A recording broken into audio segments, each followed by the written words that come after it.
దానికి కేంద్ర ప్రభుత్వం కులగణనకు ఓకే చెప్పింది. నరేంద్ర మోడీ నేతృత్వంలోని క్యాబినెట్ నిన్న నిర్ణయం తీసుకుంది.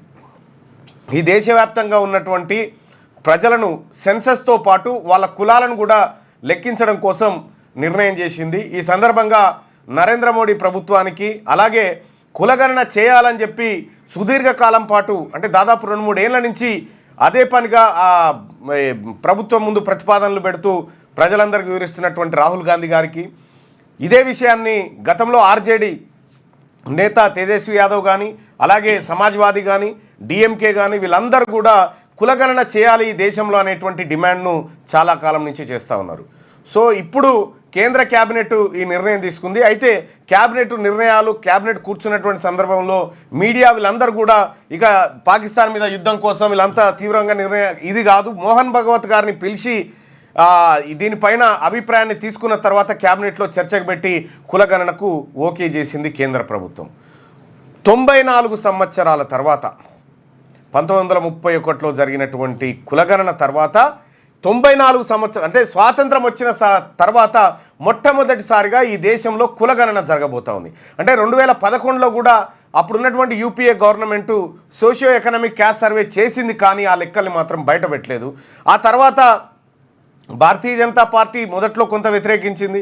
ఆ తర్వాత మళ్ళా కాంగ్రెస్ పార్టీ కులగణన కోసం డిమాండ్ చేసింది. భారతీయ జనతా పార్టీ మొన్నటిదాకా కలిసి ఉంటే ఏకైతో సేఫే అని చెప్పి ఓ నినాదాలు చేసింది. ఎట్టకేలకు క్యాస్ట్ సెన్సస్ని తెర మీదకి తెచ్చింది. సో దీంట్లో మరి క్యాస్ట్ సెన్సస్లో హీరో ఎవరు, విలన్ ఎవరు, ఈ లెక్క తేలాల. దీనికి మనం కొన్ని లెక్కలు చూసుకోవాలా. మరీ ముఖ్యంగా బీసీ ప్రజలు చూడాల్సినటువంటి లెక్కలు కొన్ని ఉంటాయి. సో వాటిని ఒక్కసారి మనం చూసే ప్రయత్నం చేద్దాం.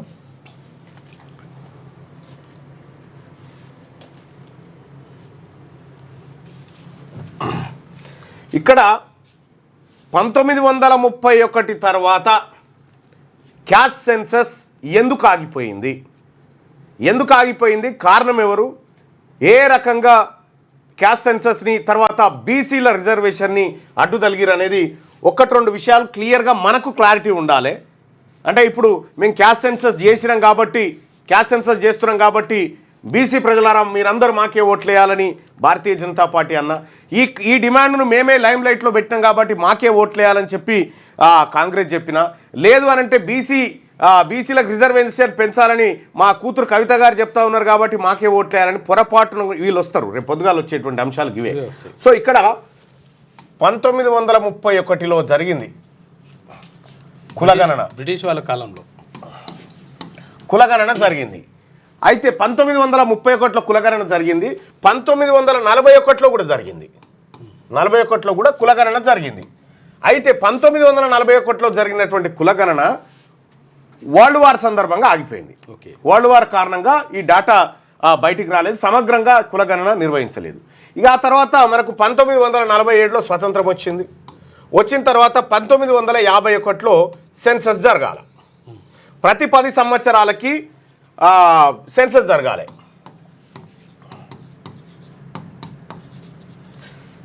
ఇది 1951లో జరగాలి. అప్పటికి ప్రధానమంత్రిగా జవహర్లాల్ నెహ్రూ గారు ఇక్కడ ప్రధానమంత్రిగా ఉన్నారు. 1952 తర్వాత మనకు ఎన్నికలు ఈ వ్యవహారం సాధారణ ఎన్నికలు జరిగినాయి.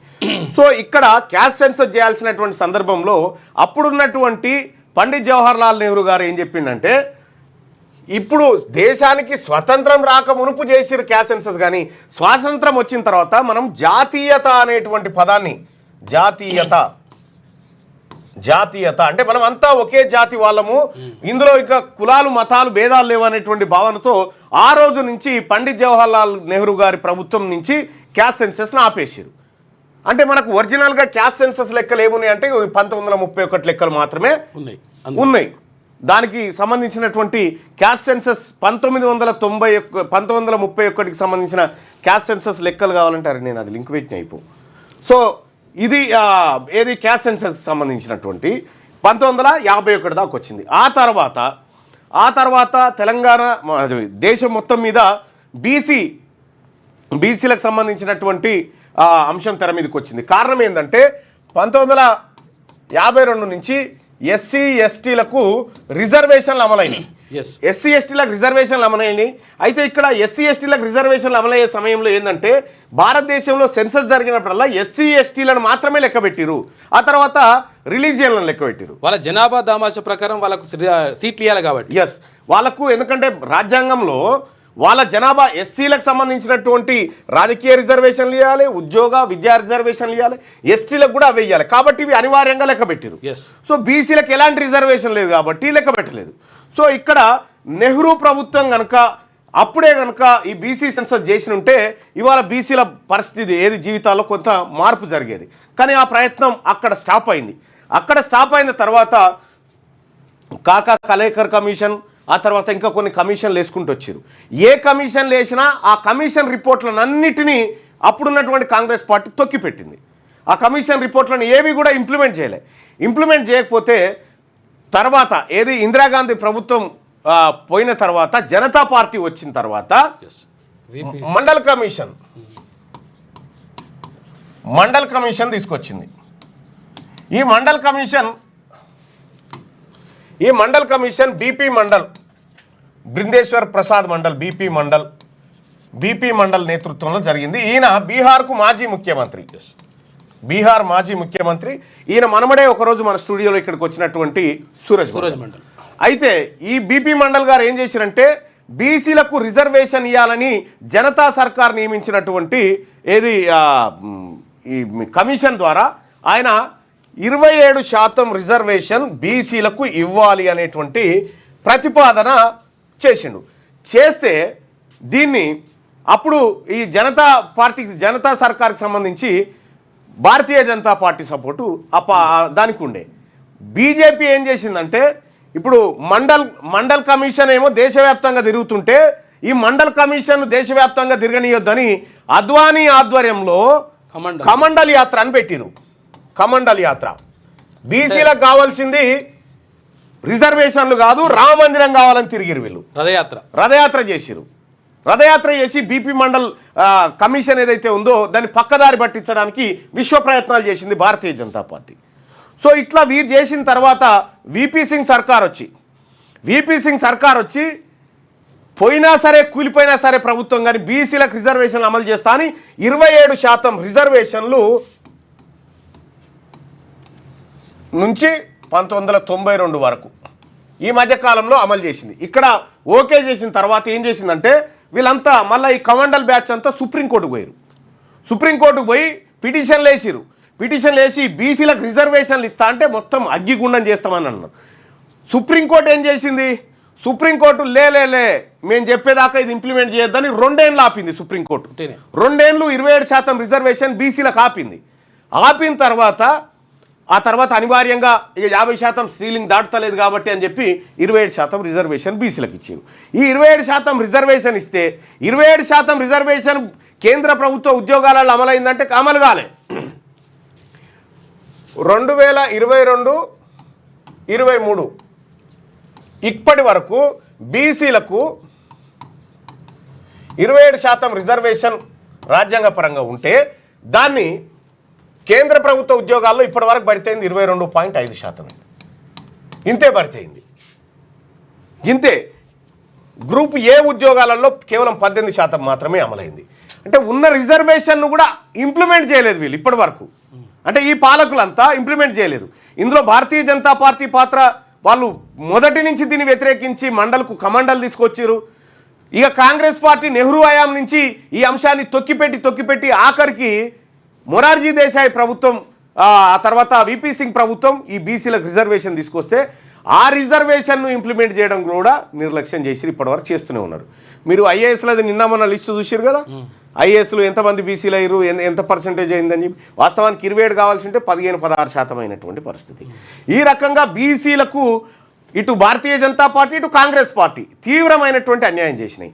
ఇప్పుడు బీసీలలో వచ్చినటువంటి చైతన్యం, బీసీలలో వచ్చినటువంటి ఆలోచన రాహుల్ గాంధీ గారు పట్టుకుండు. రాహుల్ గాంధీ గారు దేశ ప్రధాని కావాలంటే ఆయన ముందున్నటువంటి బలమైన ఆప్షన్ ఏంది?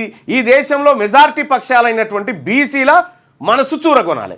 బీసీల మనసు చూరగొనాలంటే ఏం చేయాలి? బీసీలకు కావాల్సింది ఇవ్వాలి. బీసీలకు ఏం కావాలి? బీసీలకు వాళ్ళకు ఎంత ఉన్నారో అంత వాటా ఇవ్వాలి ఈ దేశంలో అనేటువంటి నినాదాన్ని ఆయన తీసుకొని వచ్చిండు. సో బీసీల నినాదాన్ని తీసుకొని వస్తే ఏమైందంటే బీజేపీ ఇది 2028 అనుకో, కాంగ్రెస్ ఈ 2029 అవుతుంది, ఇది పార్లమెంట్ ఎలక్షన్. ఇప్పుడు కాంగ్రెస్ దగ్గర ఉన్నది ఏంది? దేశవ్యాప్త కులగణన,